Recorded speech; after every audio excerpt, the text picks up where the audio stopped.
Master Your Mindset with Nate Schooler and Kim Adele. Hey.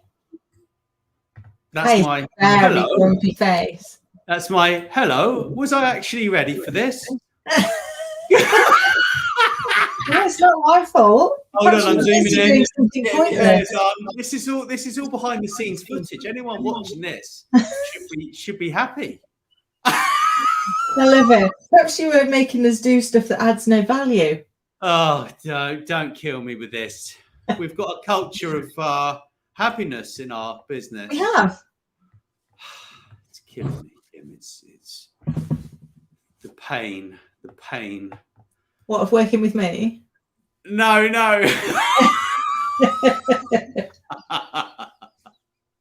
We've been having fun this week. We've been talking company culture. We've been talking governance. We've been talking like why on earth you actually need these things, right? And yeah. Imagine we've been talking corporate governance all week and we're still this happy. I'm over the moon, Kim. I am.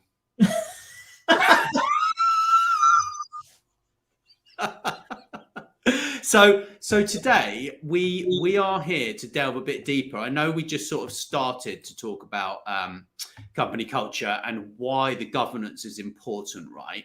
So because it kind of gives you a sort of framework, yeah. It means that you can't take certain problems and move people away from what they're doing to do new things without them kind of going through a process, right? There are many reasons for it. So there's internal, external governance. Do you want to give us a bit of a doubt? So I guess for me, I mean, governance is one of those words that people like immediately shrink away from and go, oh, it just doesn't sound very interesting, does it? And it's going to stop me doing things and it's going to hold us back. But actually done well, governance empowers you to do more. What it allows you to do is actually develop your people because you can delegate appropriately. One of the big challenges when we think about how we delegate is often we abdicate rather than delegate. When we're asking somebody to do something, it's still ours. It's still our responsibility. What we're doing is empowering them to do the doing of it.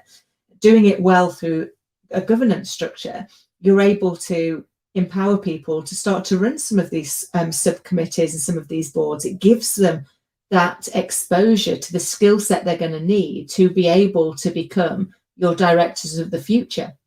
And it allows you also to have real confidence that there is structure around your decision making and it speeds you up rather than slows you down. It takes some time to get it put in the first place. It's like learning a new skill. I mean, we did this before, didn't we? When you think about change, so the first thing you do when change is it feels uncomfortable. Even a really stupid change, like you put your jacket on, you put it on a particular way. If you take it off and now force yourself to put it on a different way and think about how does that feel? Well, it feels a bit uncomfortable. You had to really think about it.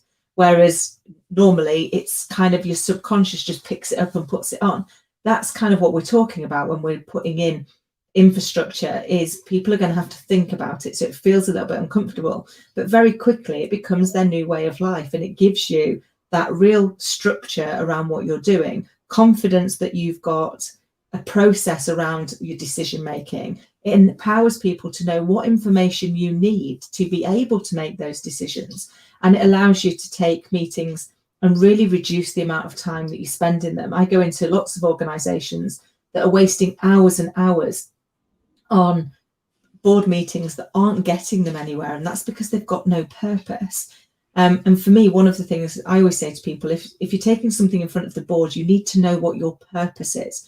So you should either be seeking a decision, looking to give them an update, or informing them of something that's coming next. If you don't know which of those it is, you're not ready to put it in front of the board.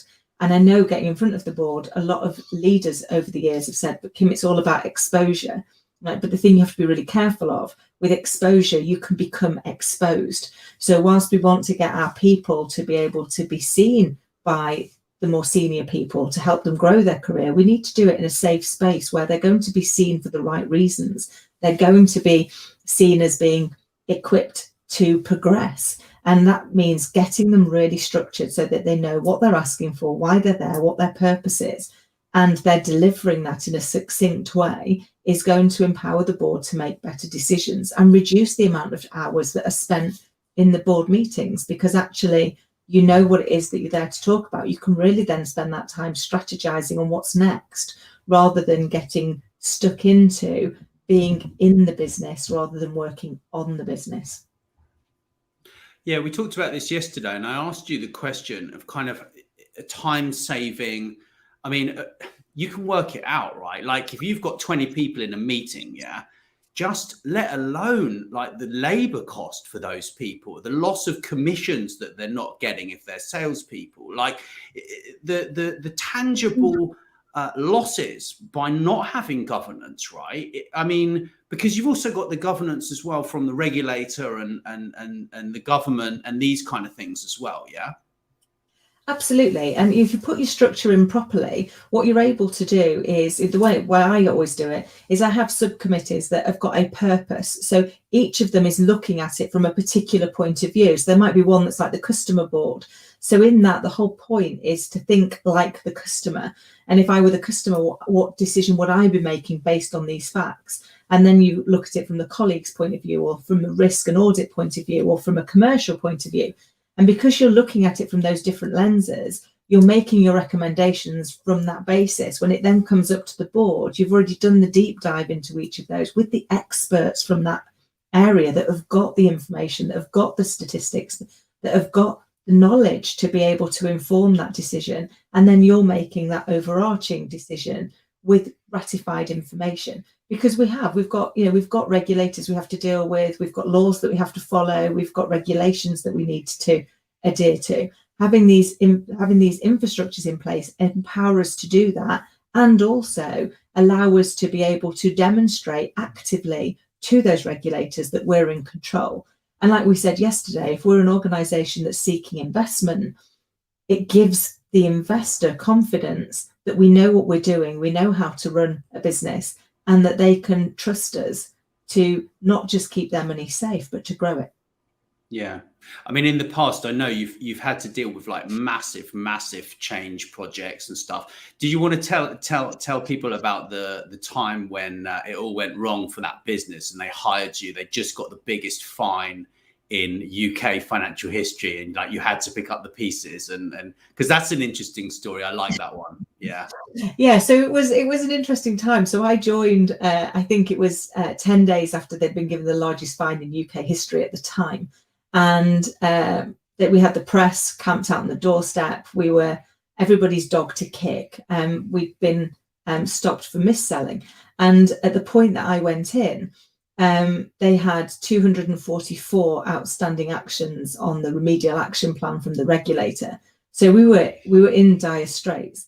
And I remember it being one of the funniest contracts that I've ever had. I met some amazing people, worked with some fantastic talent, and learned loads. It's where I really learned about corporate governance and how to implement it and its power, from an amazing guy called Sean Astley-Stone, who is fabulous at this stuff.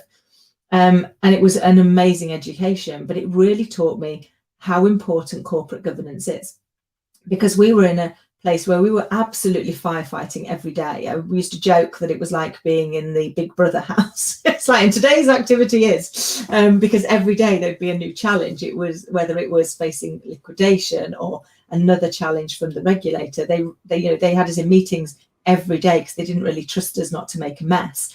And it didn't take long. It only took us a few weeks of the new team being in before we won over their trust. We put in the governance, we were demonstrating that we were back in control, we knew what we were doing, and we were able to move forward. We happened to have a couple of Section 166s, which for anybody in financial services, you know that they're actually when the regulator doesn't trust that the organisation knows what it's doing, doesn't trust that management are in control.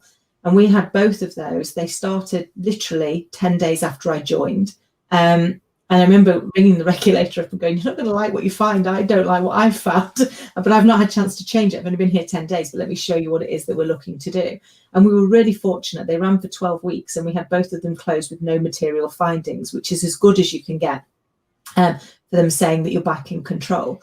And that's because we were able to demonstrate we were in control. We'd got really strong governance. We'd got the right infrastructure.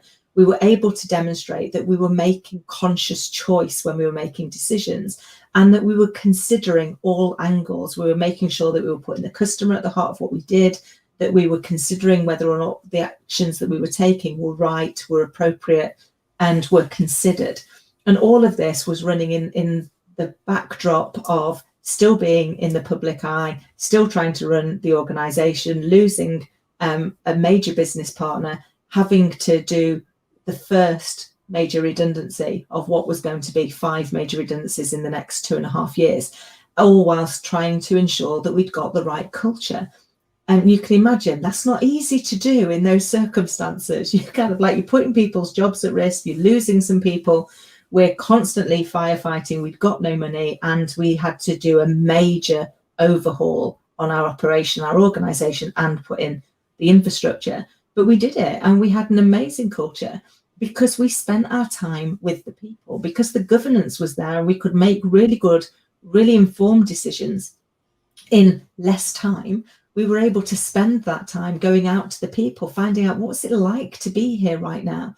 And one of the biggest challenges that I see in organizations globally, it always comes down to communication. People don't feel like they're being communicated to. And when we start telling people what's going on, we include them in what's happening and we inform them, then actually they become part of the solution rather than feeling that things are being done to them, even if it's down to something as horrendous as a redundancy program. Explaining why. I remember standing in front of this room of people. It was heartbreaking. They were amazing people, and saying to them, the first thing I need you to understand is this is not about you. And let me be clear on what I mean by that. It's happening to you.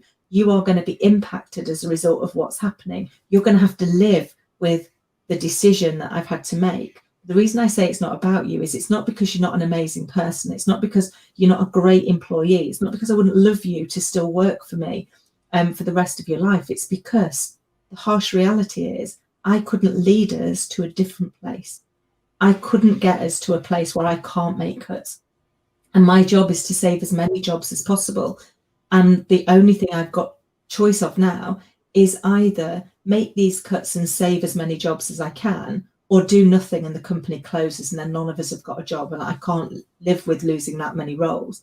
But you need to be able to look in the eyes of the person who's responsible for this. And don't get me wrong, I could say, well, I'm not entirely responsible. I wasn't the only person there. I hadn't been there very long. I could come up with a whole litany of reasons why it wasn't me. But the reality is people want to be able to look in the whites of the eyes of somebody who's responsible, because they need to be treated with respect. And in doing so, I had people on the very last day hugging me, and I was like, you do know I did this? And they were like, we do, but actually you turned up every week, you sat down with us and asked us how we were feeling, you helped us write CVs, you went out and spoke to the local government and other businesses to see if you could get us jobs. And I was really proud to say 98% of the people had another job by the point we closed. Amazing. But even so, it was about putting aside how you feel. You feel a little bit guilty, you feel a little bit ashamed, you know that no one's going to be thankful for your message. Nobody goes, yay, redundancy, where do I sign?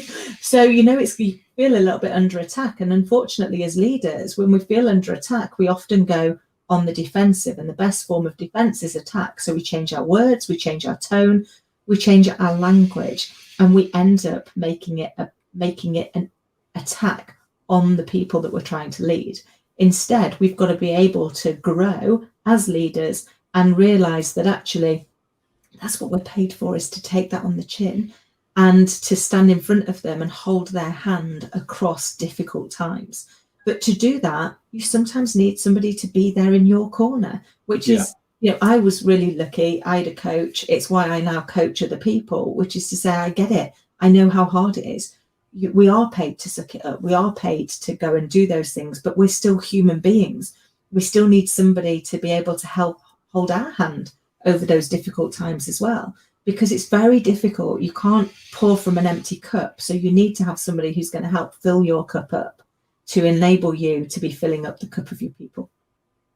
Absolutely. So when it comes to creating governance and these kind of things, do you think that not having governance is actually like damaging for a business. Like if you had two businesses that were the same, right, and one had governance and one didn't, yeah, the one with the governance, like, it would be so much more profitable, right, and much leaner, wouldn't it?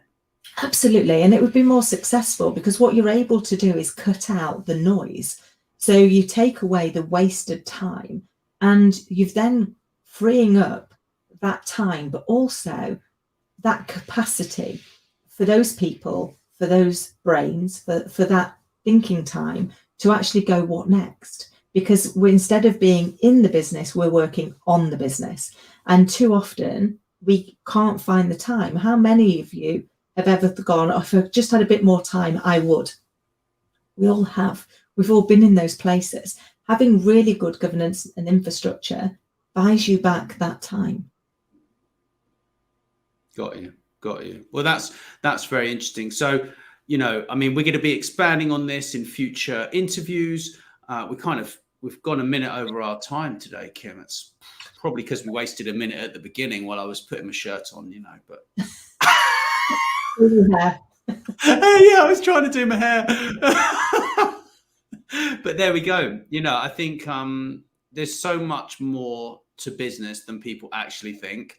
And people when they're not involved with management, they tend to not really understand about these vital things like governance and actually what it really means. And it is, yes, it looks to be boring, but actually it's not. Without it, I don't think you can really run a successful business, if I'm perfectly honest. No, you struggle with it. But equally as leaders, you know, if you're wanting to get on, if you're wanting to really expand and grow, and you're thinking, well, actually, either I want to get onto the C-suite, or I'm already on the C-suite and eventually I want to move on to non-exec roles, or to be chairman or something, you need to know this stuff, because the expectation of you in those different roles is very different. One of the biggest challenges that I see, and I help a lot of people with this, is when they make that move from executive director to non-executive director, because they're a very different skill.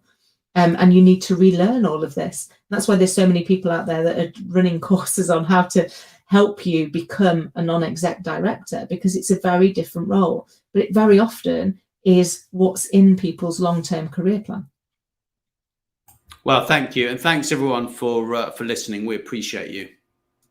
Absolutely. And yeah, and also if you'd like more information on what we're doing, take the time and go to mastermindset.co.uk and you can check out what we're doing. We're doing lots of different things, but it all has a very big business umbrella above it. Thank you so much. Have a lovely weekend all. Thanks for listening to Master Mindset. Please don't forget to follow wherever you listen and tell your